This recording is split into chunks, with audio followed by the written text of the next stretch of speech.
হিন্দুদের কালচারের সাথে আমাদের কি সম্পর্ক? আমরা মুসলিম, আমরা মুহাম্মদ সাল্লাল্লাহু আলাইহি ওয়াসাল্লামের উম্মত। আমাদের সাথে মুশরিকদের কি সম্পর্ক? আমাদের সাথে ইহুদিদের কি সম্পর্ক? আমাদের সাথে খ্রিস্টানদের কি সম্পর্ক থাকতে পারে? আমরা কেন ওদের সংস্কৃতি গ্রহণ করি? কিসের জন্মদিন, কিসের মৃত্যু দিবস, হ্যাঁ, কিসের এসব গায়ে হলুদ, কিসের এসব বৌভাত, এগুলো কি? এগুলোর সাথে আমাদের কি সম্পর্ক? আমাদের সাথে সম্পর্ক হচ্ছে হিজাবের, সালাতের, তাসবির, সিজদার, জায়নামাজের, আতরের, খুশবুর, মিসওয়াকের। আমাদের সাথে এগুলোর সম্পর্ক। আমাদের সাথে সম্পর্ক হিজাবের, আমাদের সাথে সম্পর্ক ইসলামিক ক্যালিগ্রাফির, ইসলামিক, আমাদের সাথে সম্পর্ক কোরআনের, হাদিসের, সিরাতের, লেখাপড়া, ইলমি পরিবেশের, তাসাউফের। এগুলো আমাদের কালচার। তো কালচার খুব ইম্পর্টেন্ট। কালচার থেকে দূরে সরে গেলে আমাদের আকীদা নষ্ট হয়ে যায়। আল্লাহ পাক আমাদেরকে আমাদের কালচার ধরে রাখার তৌফিক দান করেন। আমি আমার মেয়ের সাথে একটু আগে খেলছিলাম, তো তখন তাকে দেখে আমার কাছে মনে হলো যে আমি আমার মেয়ের জন্য কোন কোন বিষয়গুলোতে বেশি নসিহত করার প্রয়োজন বোধ করব। আমি কিভাবে আমার মেয়েকে বড় করতে চাই। আমি আমার মেয়ের জন্য যা পছন্দ করি, আমার বোনের জন্য যা পছন্দ করি, আমার মায়ের জন্য যা পছন্দ করি, আমার স্ত্রীর জন্য যা পছন্দ করি, আমার উচিত আমাদের উম্মার বোনদের জন্য তাই পছন্দ করা। তো এটাকে নিজের মতো করে চিন্তা করে আমি ভাবলাম যে আমার মেয়ে হলে আমি এই 10টা নসিহত করব। তো সেই 10টা পয়েন্ট আমি লিখে নিয়ে আসছি। তো কথা না বাড়িয়ে আমি শুধু মূল পয়েন্টগুলো দিকে আপনাদেরকে ফোকাস করতে চাই। প্রথম যে বিষয়টা আমি আপনাদের দৃষ্টি আকর্ষণ করতে চাই যে আল্লাহ রাব্বুল আলামিন আপনাদেরকে এই সমাজের বোঝা হিসেবে সৃষ্টি করেন নাই। আল্লাহ রাব্বুল আলামিন আপনাদেরকে এই সমাজের বোঝা হিসেবে সৃষ্টি করেননি, বরং আল্লাহ রাব্বুল আলামিন আপনাদেরকে এই উম্মতের একটা গর্বিত অংশীদার হিসেবে সৃষ্টি করেছে।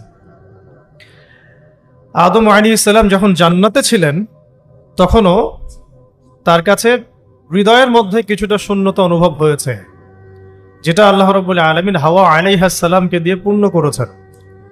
এবং তার বুকের পাঁজরের হাড় থেকেই তার স্ত্রীকে আল্লাহ পাক সৃষ্টি করেছেন। এবং উভয়ের প্রতি আল্লাহ পাকের নির্দেশ কিন্তু সমান ছিল। এমন না যে আদম আলাইহিস সালামকে বলা হয়েছে এই গাছের কাছেও যেও না, হাওয়া আলাইহিস সালামকে বলা হয় নাই, ব্যাপারটা কিন্তু এমন নয়। বরং উভয়ের প্রতি সমান আদেশ ছিল। ওয়ালা তাকরাবা হাদিহিশ শাজারা। তাকরাবা শব্দটা দ্বিবচন। তোমরা দুজনের কেউই এই গাছের কাছে যাবে না। অর্থাৎ আল্লাহ পাকের যে আদেশগুলো আসমানি কিতাবের মাধ্যমে আমাদের কাছে এসেছে, এগুলো নারী এবং পুরুষের জন্য সমান। ক্ষেত্র বিশেষে কিছু কিছু সূরতে আমলের, চলাফেরার, উসুলের কিছু পার্থক্য আছে। তো আমভাবে প্রত্যেকটা নসিহত এবং আদেশ কিন্তু নারী পুরুষ সবার জন্য সমান। আমরা যদি চাই যে বাংলাদেশের মাটিতে দিন প্রতিষ্ঠা করতে, তাহলে শুধুমাত্র পুরুষদের ভূমিকা যথেষ্ট না, কোশ্চিনকালেও যথেষ্ট না। কারণ প্রত্যেকটা পুরুষই কোনো না কোনো মায়ের সন্তান, কোনো স্ত্রীর স্বামী, কোনো বোনের ভাই, অথবা কোনো মেয়ের বাবা। তাহলে যদি শুধু পুরুষবাচক শব্দে আমরা সমাজ সংস্কার করতে যাই, আমরা ব্যর্থ হব। দুঃখের সাথে বলতে হচ্ছে এটা, কিছু কিছু ক্ষেত্রে আমাদের আত্মসমালোচনার দরকার আছে। আমরা পুরুষদের মধ্যে যে পরিমাণ মেহনত করেছি, করছি এবং করার পরিকল্পনা করছি, তার 50% আমরা মেয়েদেরকে নিয়ে ফিকির করছি না। যে কোনো দিনী বোন যদি হেদায়েতপ্রাপ্ত হন আল্লাহর পক্ষ থেকে, তারপরে সে যে পড়াশোনা করবে, এই পড়াশোনা করার মতো উপযুক্ত প্রতিষ্ঠানও আমরা তাদেরকে দিতে পারি। নিরাপত্তা, পর্দা এবং সহজলভ্যতা, যে সহজেই সে জ্ঞান শিখবে নিরাপত্তার সাথে, পর্দার সাথে, বাসার কাছাকাছি, মাহরামদেরকে সাথে নিয়ে, এমন পরিবেশ কিন্তু হাজারে একটা মেয়েও পাচ্ছে বলে আমার মনে হয়। তো এই অবস্থা চলতে থাকলে আমরা ইসমাইল আলাইহিস সালামদেরকে জন্ম দিতে পারব না। যদি প্রত্যেকটা পরিবারের কর্তা ইব্রাহিম না হন এবং মায়েরা হাজরা আলাইহিস সালাম এবং সারা আলাইহিস সালামের মতো না হন, তাহলে তো ইসমাইলি প্রজন্ম আমরা জন্ম দিতে পারবো না। সেক্ষেত্রে আমরা আল্লাহ পাকের জমিনে দিন প্রতিষ্ঠাও করতে পারব। এখানে অনেক প্রান্তিকতা আমাদের মধ্যে আছে, আবার অনেক ছাড় না দেওয়ার মানসিকতা আমাদের মধ্যে আছে। যেমন আমি এখন আপনাদেরকে যেভাবে নসিহত করছি, এই তো প্রিয় দিনী বোনেরা, আমি আপনাদেরকে যে কয়েকটা পয়েন্ট টাচ করতে চাচ্ছিলাম। তার প্রথমটা হচ্ছে নোট করে নেবেন, এগুলো বাসায় পরবর্তীতে আপনারা এগুলো নিয়ে আলোচনা করতে পারবেন বা এটা নিয়ে আরো বিস্তারিত পড়াশোনা করতে পারবেন। যে দেখুন, সহজ কথা কি যে আমরা নারী পুরুষ সবাই দুনিয়াতে এসেছি, হয়তো 50, 60, 70, 100 বছর আপনি আমি বাঁচবো,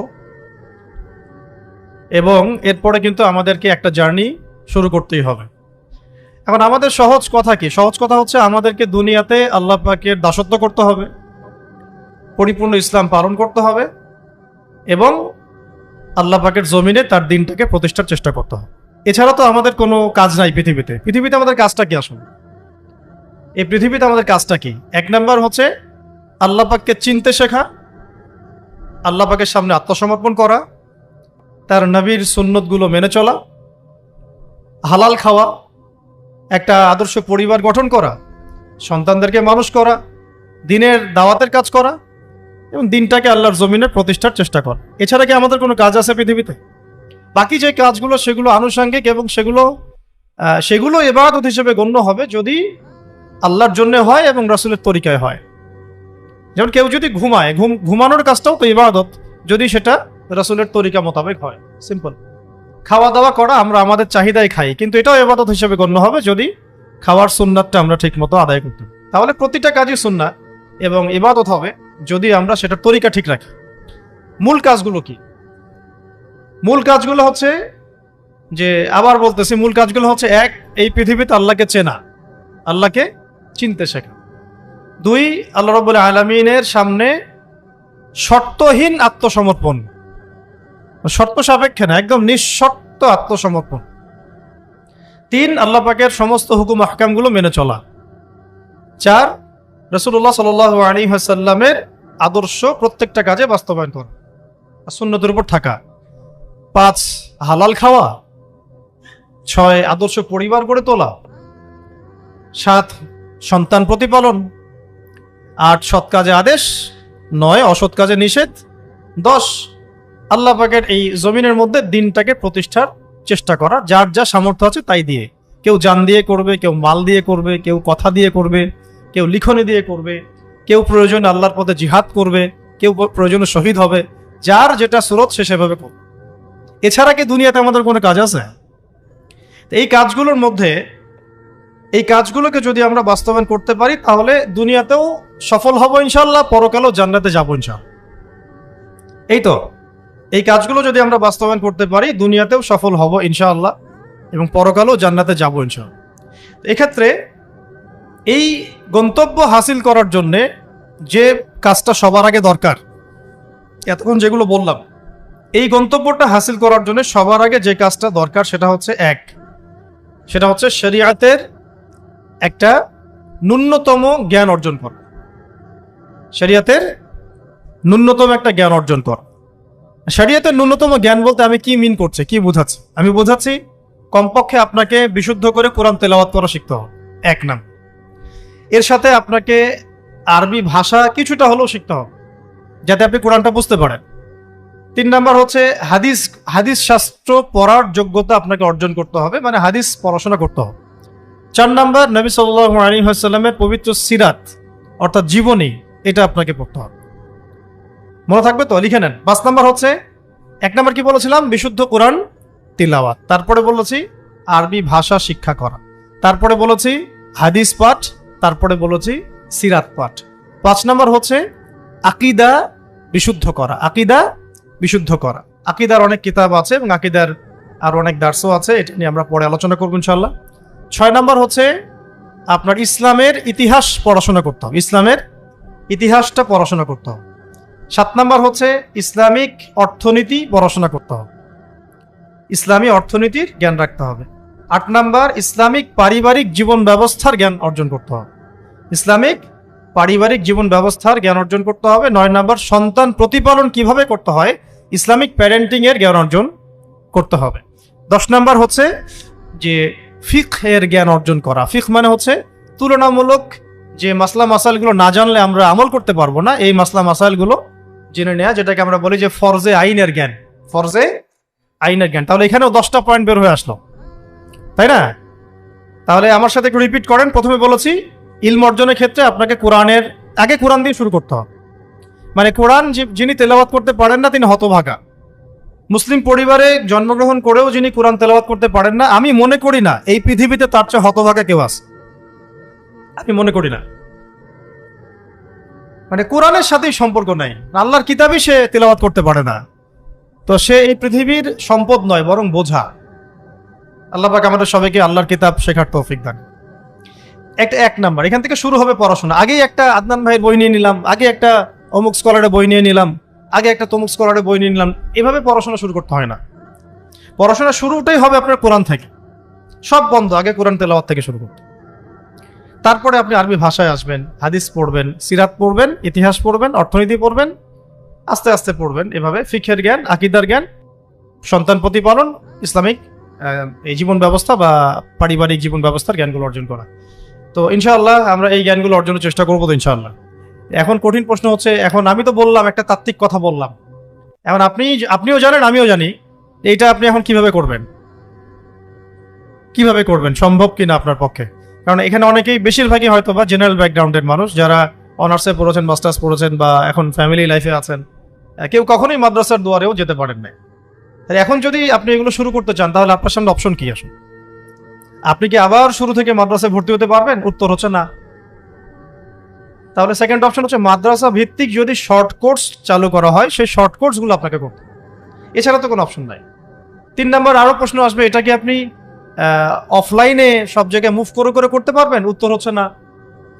যদি আপনার অফলাইনে আপনার সামনে কোনো সুযোগ থাকে তাহলে তো ভালো, যে আপনার বাসার পাশে একটা মাদ্রাসা আছে বা আপনার এলাকাতে একটা সুন্দর মাদ্রাসা আছে, এটা থাকলে তো আলহামদুলিল্লাহ এবং ভালো, আমরা চাই সেটাই হোক।